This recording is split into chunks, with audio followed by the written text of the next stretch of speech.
Bonjour et bienvenue à l'émission Vie de foi. Aujourd'hui, on va avoir vraiment du bon temps ensemble dans la parole de Dieu. Je crois que vous allez recevoir une percée dans votre vie si vous êtes un frustré. En fait, toute cette série, c'est vraiment une série très importante, une série pratique aussi. On a fait appel à Dieu, on a dit SOS pasteur, donc SOS à Dieu aussi, parce que si on s'adresse à un pasteur, on veut avoir l'aide du Seigneur, on va avoir les conseils de Dieu. Et puis, bien, c'est mon privilège d'être là avec vous cette semaine. On a parlé des défis de couple, dans le mariage, dans la famille, avec les enfants. Et là, on va parler aussi de la famille, mais cette fois-ci, la famille de Dieu, donc notre Église locale.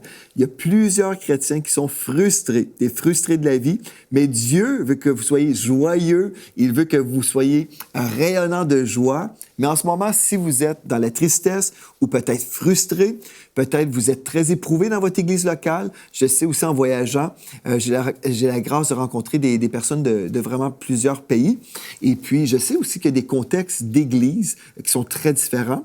D'un mouvement d'église à un autre aussi. Je sais qu'il y a toutes sortes de cultures et puis il y a des gens qui sont vraiment bénis dans leur église locale et puis il y en a d'autres qui sont vraiment malheureux. Vous savez aussi, à toutes les semaines, on reçoit des courriels de personnes qui disent « Bien, moi, je ne fréquente plus d'église parce que je suis trop frustré pour telle et telle raison. » Et en fait, je ne veux pas vous inviter à nous écrire aujourd'hui pour nous raconter toutes les frustrations. Ce que je souhaite plutôt, c'est vous dire comment vous pouvez être libéré de vos frustrations pour vraiment être heureux en tant que croyant. Vous savez, Dieu nous a sauvés pour qu'on soit heureux et dans la joie, dans la paix.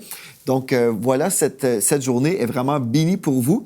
Si vous êtes frustré, vous discernez que vous êtes frustré et vous ne voulez plus demeurer comme ça, bien aujourd'hui, c'est un jour de changement pour vous. Gloire à Dieu. Nous allons être dans la foi ensemble et je crois que vous allez recevoir de Dieu des conseils qui vont pouvoir vous aider à justement entrer dans une nouvelle vie et vraiment avoir une nouvelle perspective de votre Église locale.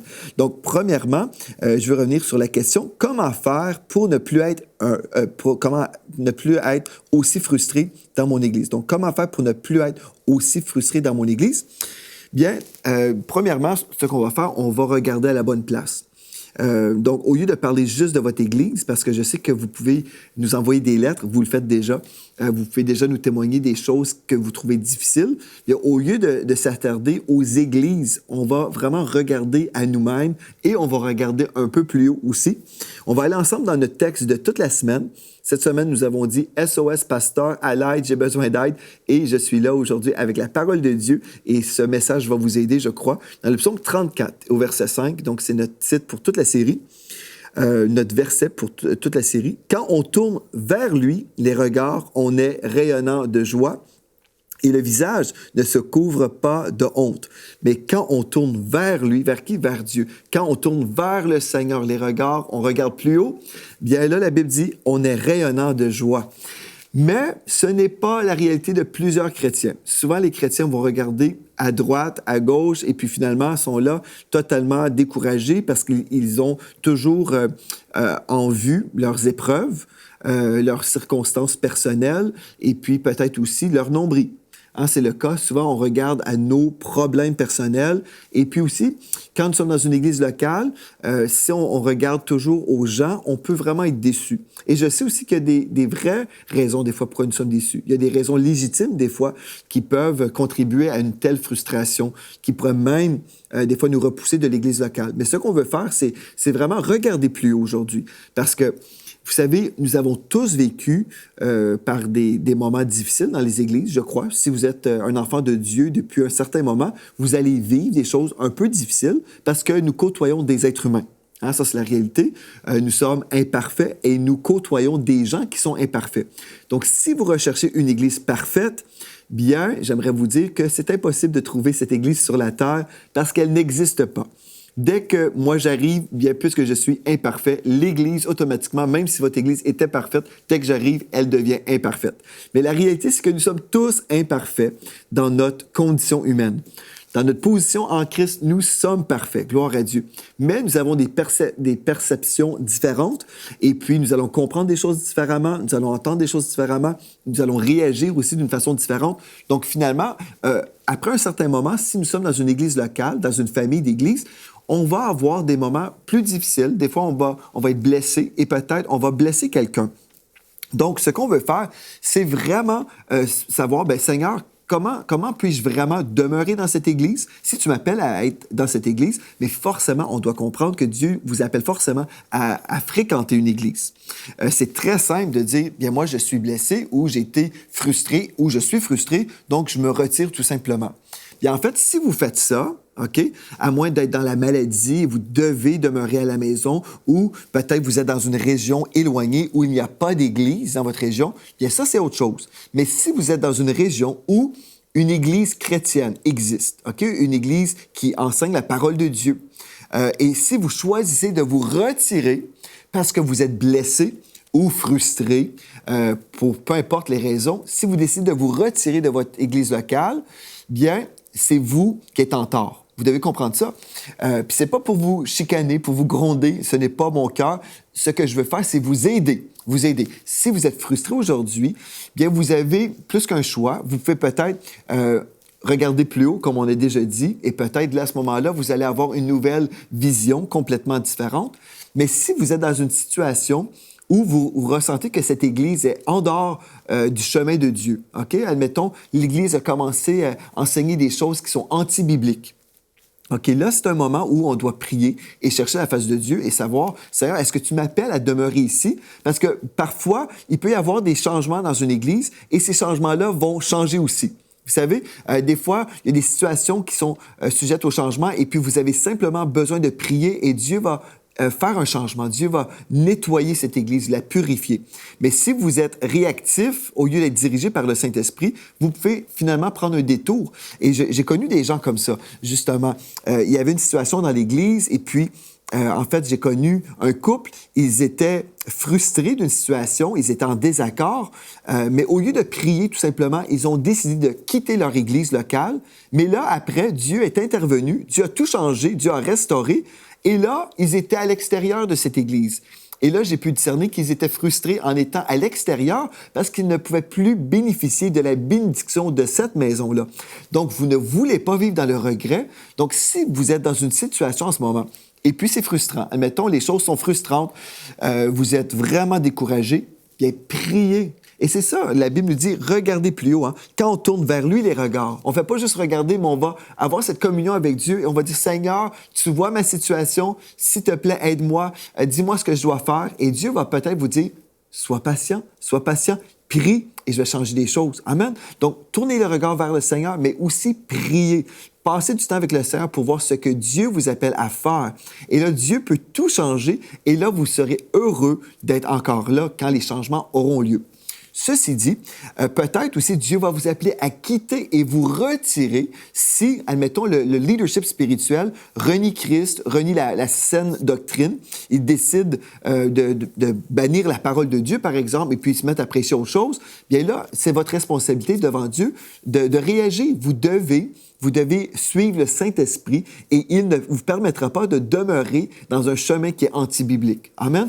Donc, vous devez chercher la face de Dieu et le Saint-Esprit va vous diriger. Et peut-être vous devez vous retirer, mais pas pour vous retirer dans une blessure ou dans la frustration, mais pour trouver une autre assemblée là où Dieu va vous appeler. Donc, pourquoi je vous dis ça? C'est parce que nous n'avons pas le luxe de dire, bien moi, je ne veux rien savoir de l'Église locale. Cela ne m'intéresse pas. Je veux vivre ma vie chrétienne tout seul à la maison. Peut-être je vais juste écouter des prédications à la maison, je vais visionner EMC TV, et puis voilà, ça me suffit. Bien, en fait, penser comme ça, c'est un peu égoïste. Parce que Dieu a besoin de vous.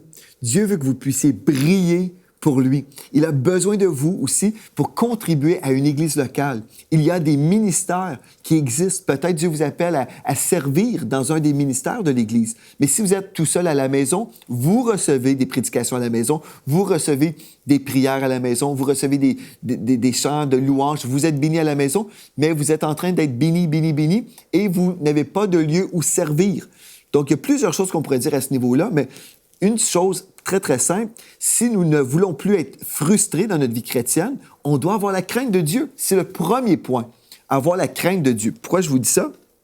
Bien, dans Proverbe 1, au verset 7, il est écrit « La crainte de l'Éternel est le commencement de la science » ou le commencement de l'intelligence. La crainte de l'Éternel est le commencement de l'intelligence. Donc, on doit craindre Dieu. Ici, je ne parle pas d'avoir peur de Dieu. Je suis en train de dire qu'on devrait avoir cette révérence pour Dieu. Si nous avons une révérence pour Dieu, nous allons avoir aussi un respect pour ses commandements, pour toutes les choses que Dieu va nous dire de faire. On ne peut pas simplement se dire chrétien et vivre la vie chrétienne à notre façon et dire, bien, voilà, moi, j'ai décidé que j'étais pour me retirer de l'Église parce que j'éprouve des frustrations. Voilà, c'est comme ci, c'est comme ça. Je vais vivre ma vie chrétienne chez moi tout seul. Ça, c'est anti-biblique. Si vous craignez Dieu, vous allez vous soumettre à la parole de Dieu.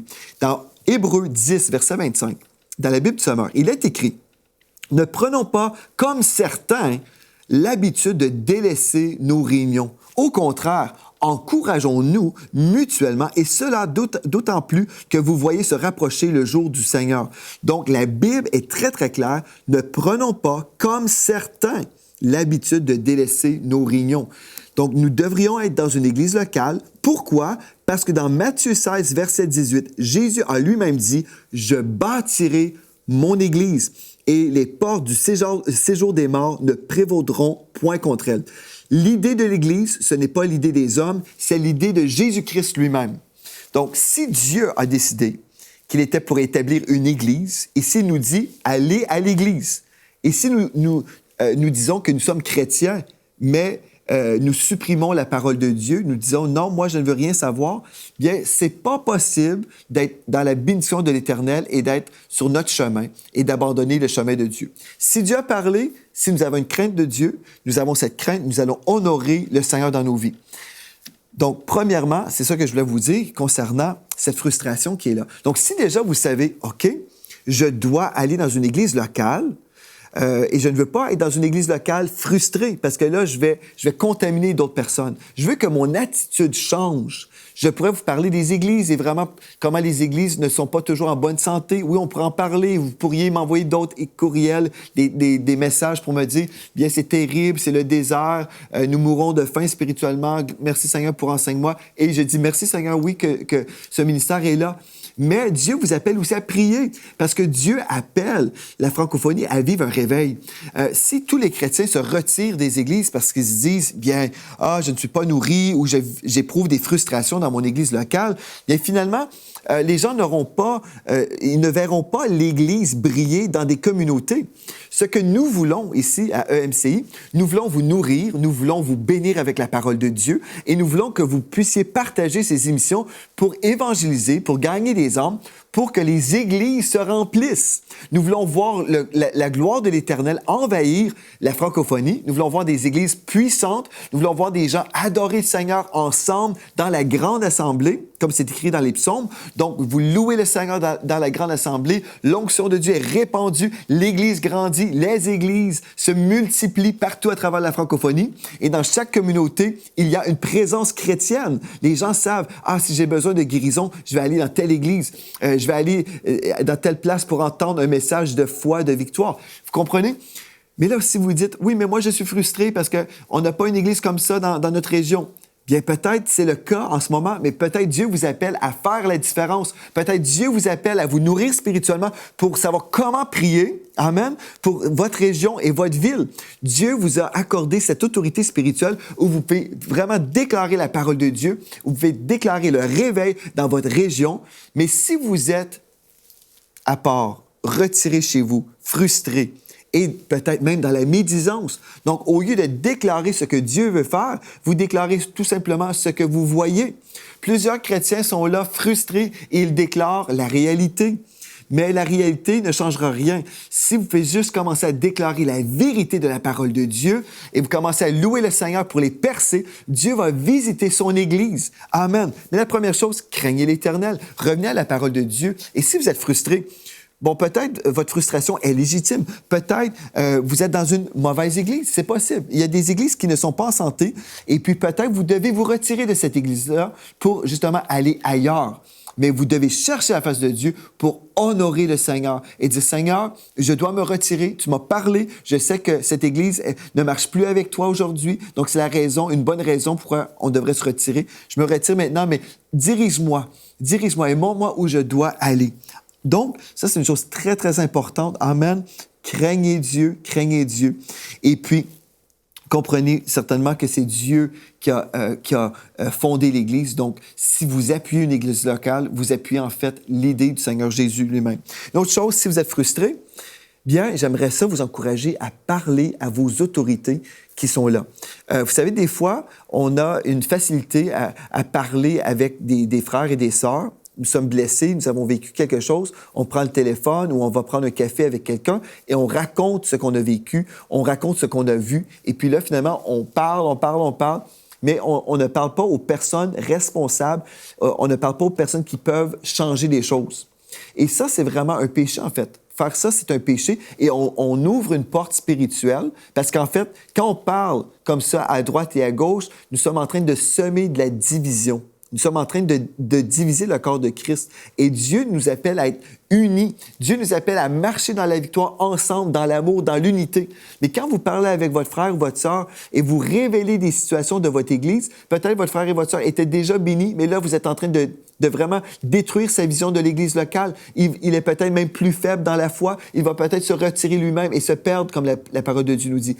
Vous ne voulez pas faire ça. Si vous êtes frustré, vous êtes blessé, allez rencontrer votre autorité spirituelle et parlez directement à la personne avec humilité, avec amour, parce que peut-être vous êtes frustré et peut-être c'est de votre faute. Avez-vous déjà pensé à ça? Des fois, nous sommes frustrés, mais on a compris des choses d'une certaine façon et là, finalement, l'autorité va dire, bien écoute, si tu es frustré, c'est à cause de telle ou telle chose, où il y avait des situations que tu ne pouvais pas connaître, mais voilà, vous savez, en se parlant, on peut arriver à comprendre des choses et aussi se corriger. Si Dieu vous appelle à vous corriger, gloire à Dieu, marchez dans l'humilité et Dieu vous élèvera au temps convenable. Mais si c'est votre autorité spirituelle qui va découvrir des choses en vous écoutant, partager votre cœur, ils vont peut-être aussi changer leur fusil d'épaule. Ils vont peut-être dire, ah bon, ben, j'ignorais telle ou telle chose. Donc, parlez à la personne responsable, OK? Donc, si c'est un responsable de département, parlez avec lui. Et ensuite, si ce responsable peut parler aussi avec l'autorité de l'Église, bien, gloire à Dieu, les choses seront faites selon l'ordre de Dieu. Mais pas en parlant à droite, à gauche, en se défoulant tout simplement et en contaminant les gens avec des paroles qui vont blesser le corps de Christ. Ça, c'est tellement important. Amen? Donc, ce que vous voulez faire, craindre Dieu et parler. Oui, vous voulez parler. Et aussi, quand vous allez parler, rappelez-vous que vous avez une vision limitée. Vous avez une vision limitée. Parfois, j'ai pu prendre des décisions dans l'Église locale et puis les gens de l'Église ne comprenaient pas pourquoi j'agissais d'une telle façon. Et je ne pouvais pas tout divulguer. Je ne pouvais pas dire aux gens, bien la raison pourquoi en ce moment je ne peux pas permettre à cette personne de faire le ministère, c'est parce que voilà, il y a tel péché dans sa vie. Parce qu'en tant que pasteur, Dieu ne nous appelle pas à exposer les vies, à humilier les gens. Nous sommes appelés à aimer, à protéger et à restaurer. Amen. Mais quelqu'un de l'extérieur qui ne connaît pas la situation et qui se met à juger le pasteur ou les autorités, c'est très facile parfois juger quand on ne connaît pas les données, quand on ignore vraiment la situation. Donc, pensez aussi et réalisez aujourd'hui que vous êtes peut-être dans une connaissance limitée. Et Dieu vous appelle justement à faire confiance à vos autorités. Si vous connaissez le fond de votre pasteur et peut-être de vos leaders spirituels, vous savez que ces gens aiment le Seigneur, ils aiment les brebis. Ils ne sont pas là pour détruire des vies, ils sont là pour le bien-être de l'Église. Donc, faites-leur confiance, faites-leur confiance. Mais si vous dites, non, pasteur Joël, moi, je ne peux pas faire confiance à ces gens parce que, voilà, je suis de telles convictions, voilà, on a renié Christ. Bien, si c'est le cas, là, c'est alors que vous devez vous retirer. Certainement, si vous ne faites pas confiance à votre leadership spirituel, au lieu d'être frustré, bien oui, retirez-vous, mais retirez-vous dans la prière et cherchez la face de Dieu et Dieu va vous diriger pour vraiment aller dans une assemblée où vous pourrez faire confiance au leadership. Ça, c'est très important. Mais en aucun temps, à moins d'une maladie ou parce que nous sommes éloignés géographiquement, bien en aucun temps, on peut dire, bien, moi, je reste à la maison parce que je suis frustré et blessé. Non, ça, ce n'est pas légitime. Vous désobéissez à la parole de Dieu et Dieu ne pourra pas vous bénir pleinement parce que vous êtes vraiment à l'extérieur de sa volonté. Donc, craignez Dieu, respectez sa parole et vivez dans la sainteté. Oui, soyez un vrai chrétien. Un vrai chrétien ne parlera pas dans le dos à droite et à gauche. Un vrai chrétien va vouloir vraiment honorer le Seigneur dans sa vie. Amen. Dans Jacques chapitre 1, verset 21 jusqu'à 23, il est écrit, « C'est pourquoi, rejetant toute souillure et tout excès de malice, recevez avec douceur la parole qui a été plantée en vous et qui peut sauver vos âmes. Mettez en pratique la parole et ne vous bornez pas à l'écouter en vous trompant vous-même par de faux raisonnements. Car si quelqu'un écoute la parole, en ce moment, vous êtes en train d'écouter la parole, je suis en train de vous prêcher ce que la Bible dit. Car si quelqu'un écoute la parole et ne la met pas en pratique, il est semblable à un homme qui regarde dans un miroir son visage naturel et qui, après s'être regardé, s'en va et oublie aussitôt quel il était. Donc, vous êtes là, vous entendez la parole de Dieu, mais si vous ne mettez pas en pratique la parole que vous entendez, c'est comme si vous oubliez même votre visage dans le miroir. C'est comme vous oubliez qui vous êtes véritablement.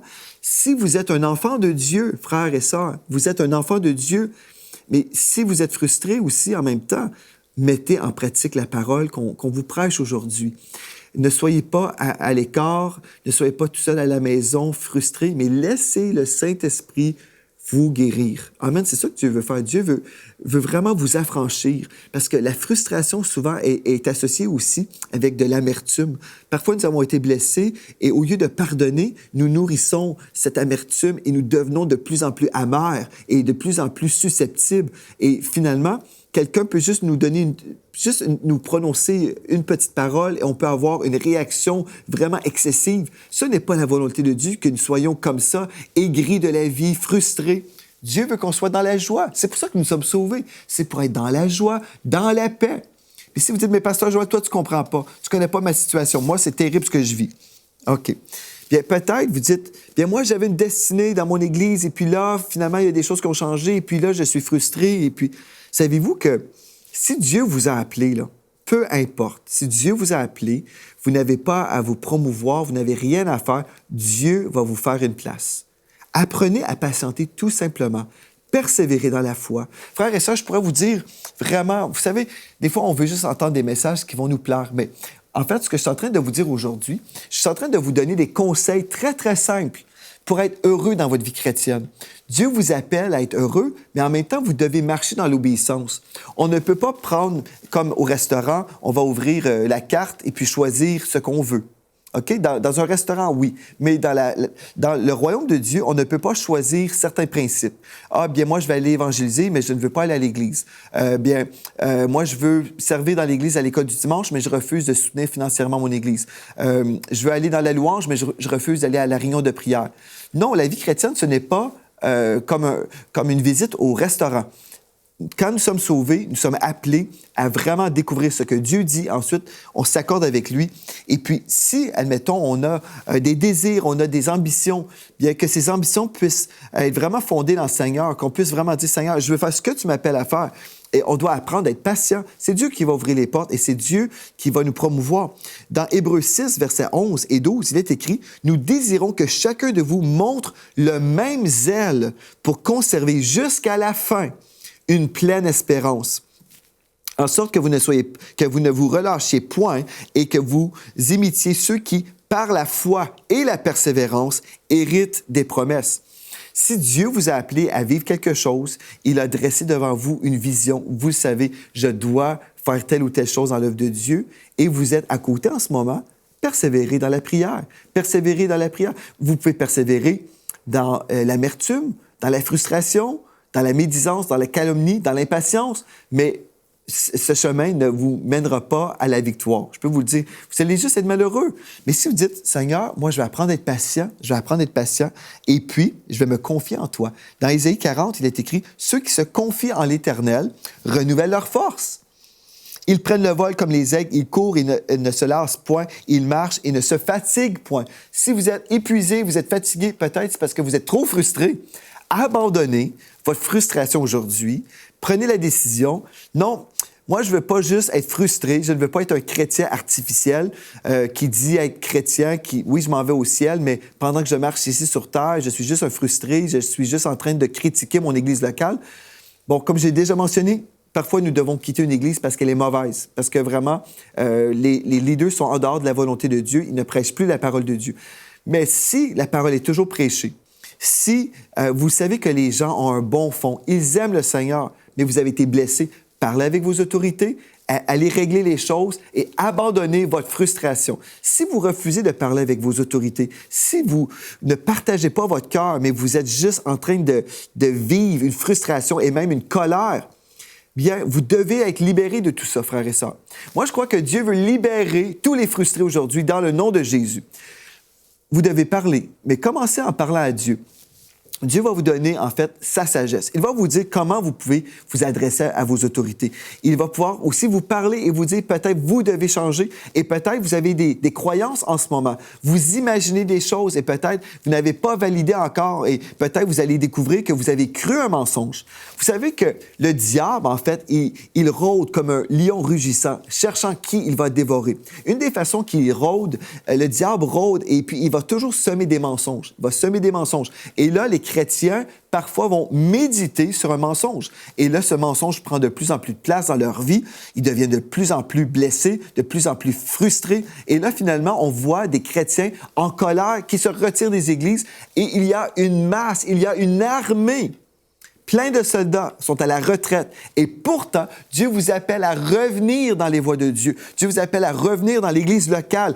Dieu vous appelle à briller. Dieu vous appelle à servir. Dieu vous appelle à être engagé et prier pour le réveil. Mais vraiment, vous ne pourrez pas prier pour le réveil dans l'amertume, dans la frustration et en étant à l'écart.